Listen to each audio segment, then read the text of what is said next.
to this session where we are exploring the exposure-disease relationship.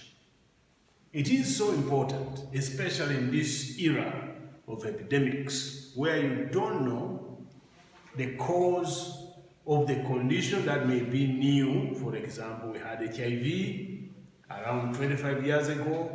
It was a new disease. We did not know the cause. It was important that we investigate and determine what could be the exposure, what people get or get in touch with that causes the disease we see. We want to explore this using a case scenario. Consider an outbreak of diarrhea in a slum like Katanga, a Kampala suburb. When we observe that it has 3 villages, we have village A, village B, and village C, then we end up seeing that the diarrhea cases are coming from village C, not in A, not in B, yet they are in the same community. We start exploring what could be the cause of this.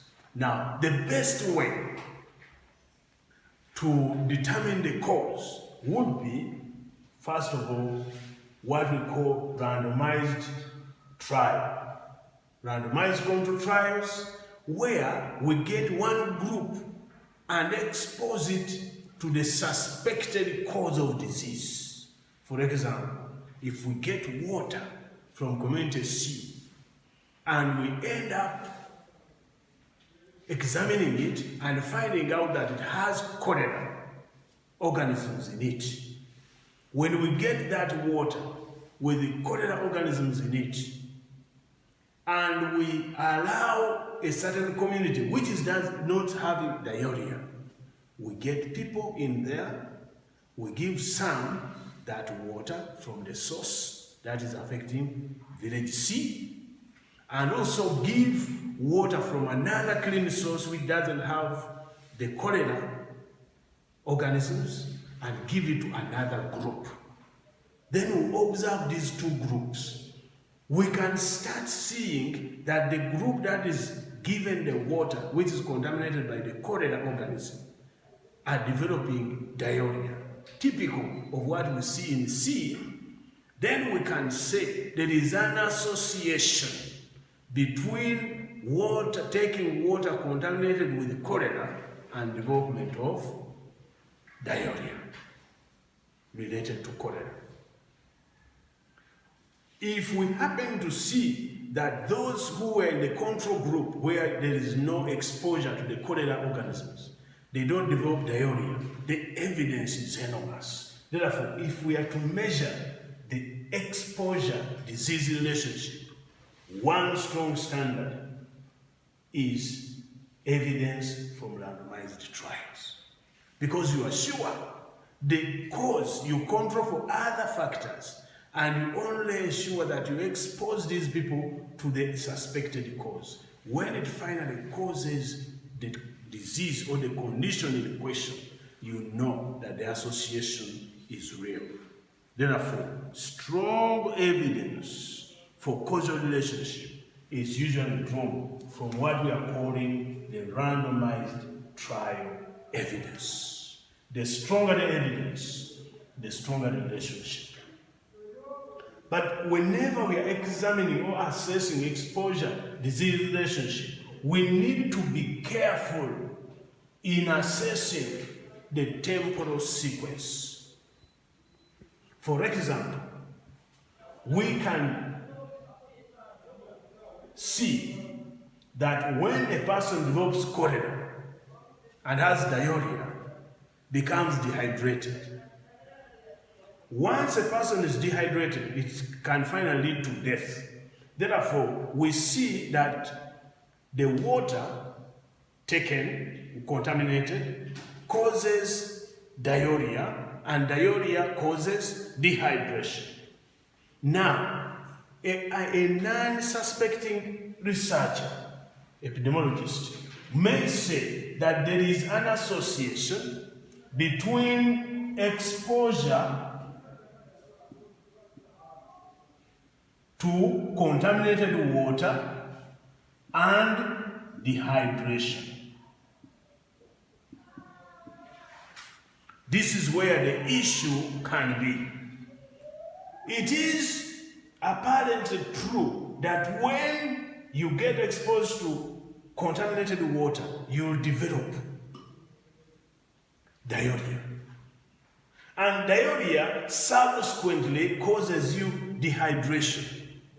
But it is not exposure, direct exposure to contaminated water that leads you to dehydration. There is a process in between, and that's what we call temporal sequence. We are saying that the cause, the effect or disease must be a direct cause of the exposure. It should be clear that when you get exposed to contaminated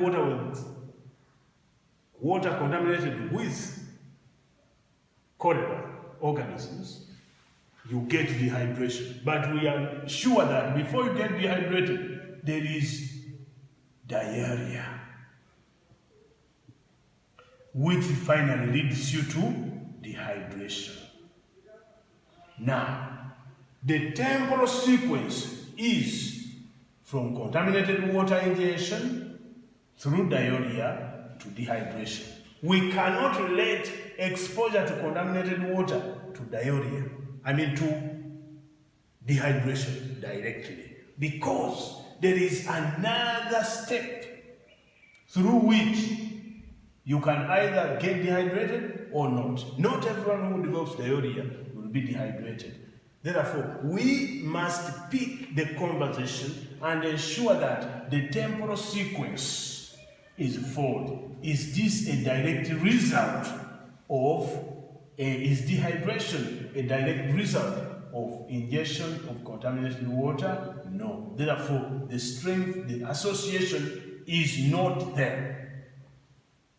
The association between exposure and diarrhea is evident. Whenever and consistently, whenever you expose a person to contaminated water or water contaminated with cholera organisms, they will run a diarrhea directly.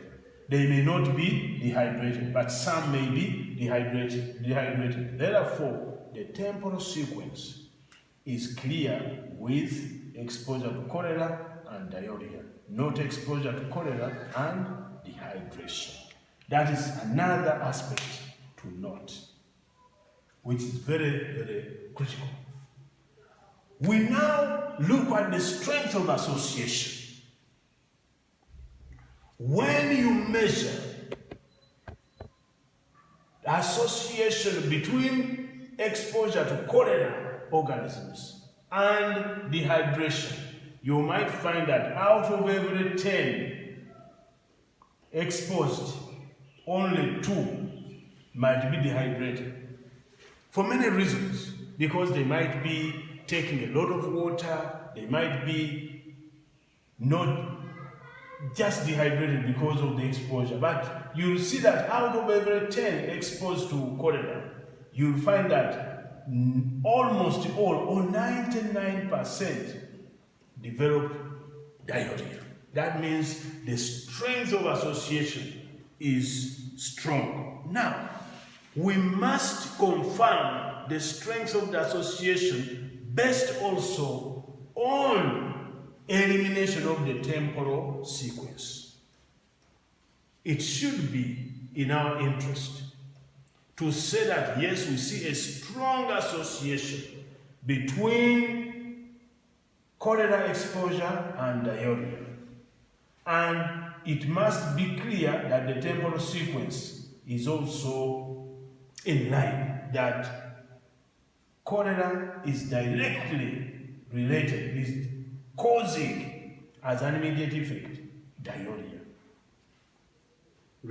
However much the strength of the association can be if the temporal sequence is not right, is not clear, then we cannot rely on that association. Very, very important. Now, following this, you want to go ahead and examine the biological plausibility. Is it true that cholera has a known or a suspected or an explanation of causing diarrhea? Yes. But it is clear that cholera does not cause dehydration biologically or directly. It will be the diarrhea that will cause dehydration. Therefore, the biological plausibility of cholera and dehydration is not. Yet, it is plausible that cholera exposure will cause diarrhea. Therefore, diarrhea will lead to dehydration. Now, biologically, we eliminate the relationship between cholera and dehydration, but we maintain the relationship between cholera exposure and diarrhea because it is biologically plausible. We need to note that not all relationships of exposure and disease are explained biologically, but there should be evidence of that relationship. And we should be able to explore as much as possible if it is explainable biologically. It is very, very important to examine and assess the evidence of a biological mechanism. Now, specificity is another one. Specificity, where we are looking at anticipating an effect, seeing an effect when it is actually anticipated to be so. If we are examining the relationship between diarrhea and dehydration, we find it strong. There is a biological explanation because you are losing water, mineral salts, and therefore there will be less water being retained in the body and you are dehydrated. It is biologically plausible. But specifically, is it true that diarrhea can specifically lead to dehydration? We need to see that what we are suspecting that will happen is actually happening, not another. We don't expect diarrhea to lead to anemia unless it is dysentery, which is blood diarrhea. If we see diarrhea, cholera-related diarrhea, and we see an association with anemia among the casualties, that is not specific. We're expecting dehydration, but we expect blood to be intact because we don't have a biological explanation to the anemia, which is acute for that matter. We need to look for other explanations. As you're exploring these relationships, it is important to explore the specificity, which is at level 5. Now we move this conversation to another level of consistent. When we want to get evidence that this relationship is so strong, we want to see that when we expose people to cholera organisms, when they take them in, when they ingest them, we will consistently, we shall always see the result being diarrhea. Whether you take it to Europe, whether you do it in China, whether you do it in Africa, wherever you go, it will consistently give you the same result. If we find that giving cholera contaminated water to Chinese causes anemia, and giving it to the Africans causes diarrhea, water diarrhea, then we are having a problem. The relationship it is strong, but it is not consistent. And that's why we end up going for randomized control trials. We give some Chinese contaminated water and some uncontaminated water. Then come to Africa, give them a group give them contaminated water, a group non-contaminated. And then you measure how many Chinese develop dehydration, diarrhea and dehydration. How many Chinese are developing anemia? Then among Africans, what could be? Maybe the water you were giving had another component, or there is another cause, confounders that we are to consider in the subsequent sessions. Maybe there is another underlying cause, but we must consistently get the same result of the exposure in question. And finally, for us to determine the strength of the association and to say that for sure when you get exposed to this exposure to contaminated water, water which is contaminated with cholera organisms, you are going to develop cholera, diarrhea related to cholera. We need to ensure that there is no alternative explanation to the cause. We do not want to say that yes, but if you take cold water contaminated with chlorine at this level also causes diarrhea, which can eventually cause dehydration. We need to see that there is no other explanation that can explain why when you take contaminated water, contaminated with cholera organisms, you get the cholera-related diarrhea. If there is an alternative explanation, then the relationship needs to be examined further to eliminate other explanations. Therefore, we say that there's a strong relationship between the exposure and disease when we cannot explain the cause of disease in any way, alternative way. And when we go through these 7 aspects or levels of assessing exposure-disease relationship, we are able to come up with a single explanation for the disease or the condition we see, relating it with the exposure. And that is how we are able to say, when you get malaria organisms into your blood, you are going to develop most likely a malaria episode. We are also able to determine that when you get this number of parasites into your blood, they will be able to overrun your immune system. Because we've tested that you only suffer from malaria when you are exposed to malaria parasites. And we are also sure that without mosquitoes, you will not suffer from malaria. Therefore, we can associate malaria episodes with mosquitoes, because there is no other explanation on how you get malaria parasites into your body. And this is the gift science is giving us. Thank you so much for participating in this session.